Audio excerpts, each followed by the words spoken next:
ሰላም እንዴት ናችሁ? ሄደሱ ሄልቲ ቤተሰቦች፣ እኔ ዛቬሪ ይመስገን ደህና ነኝ። በያላችሁበት ሰላማችሁ ይዛ። ዛሬም እንደተለመደው በአንድ አስተማሪና ጠቃሚ ነው ተመልሻለሁ። በዚህ ቪዲዮ ጥቅል ጎመንና የእንቅርት ሆርሞን ዝምድናቸው ምንድነው የሚለውን ለእናንተ በደንብ አብራርቼ እነግራችኋለሁ። ብዙ ጊዜ የእንቅርት ሆርሞን ኖርማል ከሆነ ጥቅል ጎመን ይመከራል እንድንመገብ። ነገር ግን የእንቅርት ሆርሞን መዛባት ካለ በተለይ ሃይፖታይሮይዲዝም እያልን የምንጠራው ችግር ካለ ብዙ ጊዜ ጥቅል ጎመን እንድንመገብ አይመከርም። ለምን የሚለውን በደንብ ለእናንተ አብራርቼ እነግራችኋለሁ። ከዛ በፊት ግን ለቻናሉ አዲስ ከሆናችሁ ቻናሉን ሰብስክራይብ ያደርጋችሁ ጀምሮ ነባር ሰዎችን የዩቲዩብ አልጎሪዝም ለብዙዎች እንዲያደርስና ብዙዎችን ስለሚያስተምር ላይክ እና ሼር ማድረጋችሁን አትርሱ። አብራችሁን ቆዩ። ወደ ዋናው ሀሳቤ ስመለስ የእንቅርት ሆርሞን የሰውነታችን ሜታቦሊዝም እና የተለያዩ ኬሚካል ሪአክሽኖችን የሚቆጣጠር እጅግ በጣም አስገራሚ የሆነ የሰውነታችን እጢ ነው ማለት ነው። ጥቅል ጎመን ጎይትሮጂን የሚባል ውህድ ስለያዘ ለእንቅርት ሆርሞን ተመራጭ እንዳልሆነ ብዙ ጥናቶች ያስረዳሉ ማለት ነው። ቅድም እንደነገርኳችሁ የእንቅርት ሆርሞን መዛባት የሌለባቸው ሰዎች ሲመገቡት ምንም አይነት ችግር ላይፈጥር ይችላል። ነገር ግን ሃይፖታይሮይዲዝም ወይም ደግሞ የእንቅርት ሆርሞን ማነስ፣ በተለይ የእንቅርት ሆርሞን ምርት ማነስ ካለ ሃይፖታይሮይዲዝም እያልን የምንጠራው ሁኔታ ካለ ብዙ ጊዜ ጥቅል ጎመን ሰዎች እንዲመገቡት አይመከርም ማለት ነው። ጥቅል ጎመን በጥሬው እና በብዛት የሚመገቡ ሰዎች በተለይ የእንቅርት ሆርሞን ችግር ያለባቸው ሰዎች ተጨማሪ የእንቅርት ሆርሞን መዛባት ሊያስከትል ስለሚችል ጥንቃቄ ማድረግ አለባቸው ተብሎ ይታሰባል። ሰዎች ጥቅል ጎመንን መመገብ ካለባቸው ደግሞ በተለይ አሁን የጠቀስናቸው ችግር ሃይፖታይሮይዲዝም እያልን የምንጠራው ችግር ያለባቸው ሰዎች ወይም ደግሞ ጎይተር እያልን የምንጠራው ችግር ያለባቸው ሰዎች ሲመገቡት በደንብ በእሳት የበሰለ ቢሆን ጎይትሮጂን እያልን የምንጠራውን ሆርሞን ለመቀነስ ተመራጭ ማለት ነው። ያ ማለት ኩክ ቢደረግ የተሻለ የጎይትሮጂን ምርት ስለሚቀንስ የተለያዩ ችግሮችን እንዳይፈጥር ማድረግ ይቻላል ማለት ነው።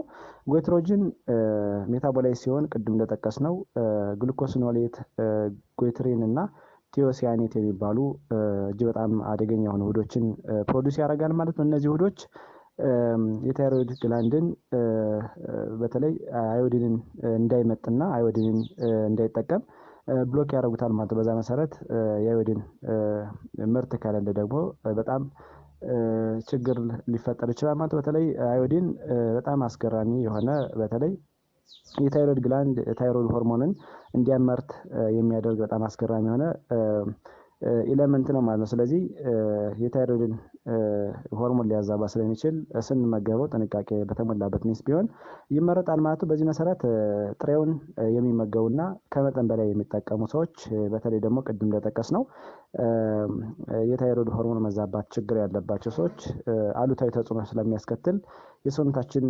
የሜታቦሊዝምን ሚዛን በመቀነስና አሉታዊ ተጽዕኖ ሊያስከትል ስለሚችል ጥንቃቄ ማድረግ በጣም አስፈላጊ ነው ማለት ነው። ታይሮይድ ግላንድ አዮዲንን የሚባለውን ወይም ደግሞ አዮዲንን የሚባለውን ንጥረ ነገር በአግባቡ ካላገኘ ደግሞ የሆርሞን መዛባት እንዲፈጠር ሊያደርግ ይችላል ማለት ነው። በዚህ መሰረት እጥረት ካለ ወይም ደግሞ እጥረት የሚያጋጥም ከሆነ የእንቅርት እጢዎች እንዲነቃቁና በተለይ ከመጠን በላይ ሲነቃቁና ከመጠን በላይ የአዮዲን እጥረት ካለ ብዙ ጊዜ ሃይፖትሮፋይ ይሆናሉ። ያ ማለት ሃይፐርትሮፋይ ማለት ከመጠን በላይ ኮምፖንሴት ለማድረግ ያንን ያጡትን ነገር ባላንስ ለማድረግ ሲሞክሩ እብጠት ይፈጠራል ማለት ነው። በዚህ መሰረት ጎይተር እያልን የምንጠራው ችግር እንዲፈጠር ምክንያት ሊሆን ይችላል ማለት ነው። ሃይፖታይሮይዲዝም በደንብ የምንጠራው እንግዲህ በተለይ የታይሮይድ ምርት እጥረት ካለ የሚከሰት ነገር ሲሆን አንዳንድ አልፎ አልፎ ሲያብጥና ከመጠን በላይ ሃይፐርትሮፋይ ሲሆን ጎይተር እያልን የምንጠራው ሁኔታ ይፈጠራል ማለት ነው። ብዙ ጊዜ የአዮዲን እጥረት ያለባቸው ሰዎች ጥሬውንና ከመጠን በላይ ጥቅል ጎመንን እንዲመገቡት አይመከርም ማለት ነው።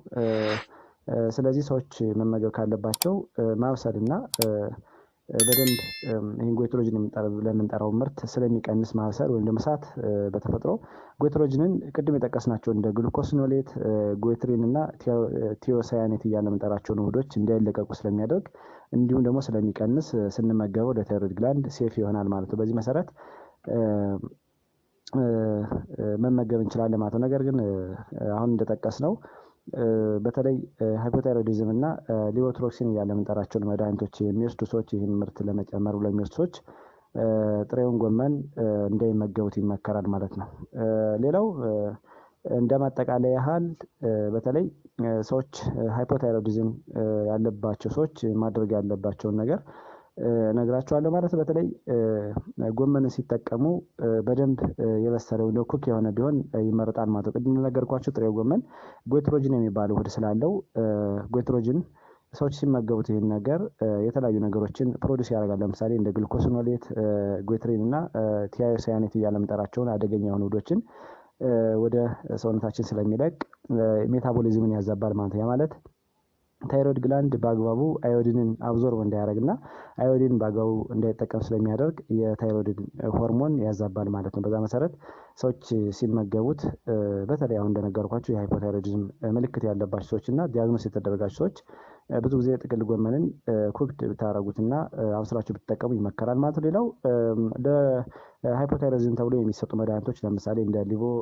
ታይሮክሲን የመሳሰሉ ሌሎችም የተለያዩ መድኃኒቶች አሉ። እነዚህ መድኃኒቶች የሚወስዱ ሰዎችን አሁን እንደነገርኳችሁ መድኃኒቱን ኢንተራክሽኑን ስለሚቀንስ ጥቅሙን ስለሚቀንስ አጠቃላይ ኤፊካሲውን ስለሚቀንስ ብዙ ጊዜ ሲመገቡ ከመድኃኒቱ ጋር አጽጎር ስለሚፈጥር ሲመገቡት በኩክድ የሆነ ቢሆን የተመረጠ ነው ማለት ነው። ሌላው በተለይ ጎመን መብላት ፍላጎት ያላቸው ሰዎች እንዲሁ ደግሞ የጎመን ኢንተረስት ያላቸው ሰዎች ብዙ ጊዜ ሃይፖታይሮይዲዝም ዲስኦርደር ኖሯቸው ሲመልታነስሊ ወይም ደግሞ በኦቨርላፕ አድርገው በተለይ ደግሞ አዮዳይድ ሳልትን በአግባቡ እንዲጠቀሙ ይመከራል። ሌላው የአሳ ዝርያዎችን ነው። ብዙ ጊዜ የአሳ ዝርያዎች የአዮዲን ምርት በከፍተኛ ደረጃ ስላላቸው አብረው ኦቨርላፕ አድርገው እንዲጠቀሙት ይመከራል ማለት ነው። ከዚህ በተጨማሪ እንደማጠቃለያ በተለይ ሃይፖታይሮይዲዝም ዲስኦርደር ኖሮባቸው ሰዎች ጎመንን መመገብ ካለባቸው በሳምንት 2 እንዲመገቡ ይመከራል ማለት ነው። ይህን ሲመገቡ ግን ቅድም እንዳልነው ኩክድ የሆነና በደንብ የበሰለ ቢሆን በጣም አስፈላጊ ነው ማለት ነው።